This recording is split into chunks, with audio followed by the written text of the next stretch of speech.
ঘূর্ণিঝড়ের আশঙ্কা, ঝড় বৃষ্টিতে ভাসতে পারে বাংলা, মাইকে প্রচার শুরু। সম্ভাব্য দক্ষিণ 24 পরগনা সহ রাজ্যের বিভিন্ন প্রান্তে ঘূর্ণিঝড়ের জোড়া ফলক একই সঙ্গে আঘাত আনতে চলেছে। তাই আবহাওয়া দফতরের ঘোষণায় পাথর প্রতিমা, কাকদ্বীপ, নামখানা, গঙ্গাসাগর নদী কূলবর্তী এলাকায় মানুষজন এখন থেকে সতর্ক হয়ে লোটা কম্বল গোছানো শুরু করেছে।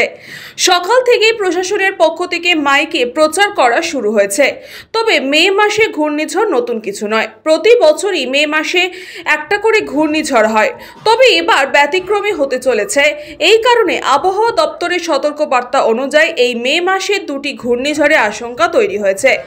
প্রথম ঘূর্ণিঝড় আরব সাগরে, দ্বিতীয় ঘূর্ণিঝড় বঙ্গোপসাগরে, যা বিগত 15 বছরের মধ্যে একেবারেও এই জোড়া ফলক দেখা যায়নি।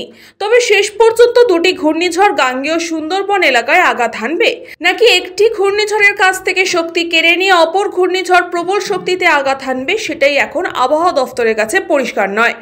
এখনো গবেষণার মধ্যে রয়েছে বিষয়টি। তবে ইতিমধ্যে আরব সাগরের নিম্নচাপের সৃষ্টি হয়েছে, যে নিম্নচাপ গভীর থেকে গভীরতম হচ্ছে। বর্তমান উষ্ণতা আবহাওয়াকে সঙ্গী করে যদি শেষ পর্যন্ত ঘূর্ণিঝড়ের রূপান্তরিত হয়, যার নামকরণ হয়েছে শক্তি, আর তার প্রভাবে পশ্চিমবঙ্গের বিভিন্ন উপকূলীয় এলাকায় ঝড় বৃষ্টির সম্ভাবনা রয়েছে, যা ঘিরেই তৈরি হয়েছে আশঙ্কা।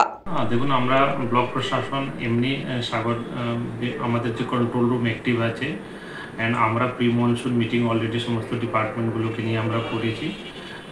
এরকম খুব একটা বেশি ইম্প্যাক্ট আমরা এখন পর্যন্ত দেখতে পাইনি। তবে আমরা রেডি আছি যে কোনো সিচুয়েশনের জন্য। আমাদের কোস্টাল এলাকাগুলোতে এম্বাঙ্কমেন্ট থেকে নিয়ে আমাদের রিলিফ শেল্টার, তারপরে রিলিফ মেটেরিয়ালসগুলো আমাদের স্টকে আছে। কোনোরকম পরিস্থিতিতে আমরা প্রস্তুত আছি। দক্ষিণ 24 পরগনা থেকে বাবলু প্রামাণিক, নিউজ বঙ্গ টাইম।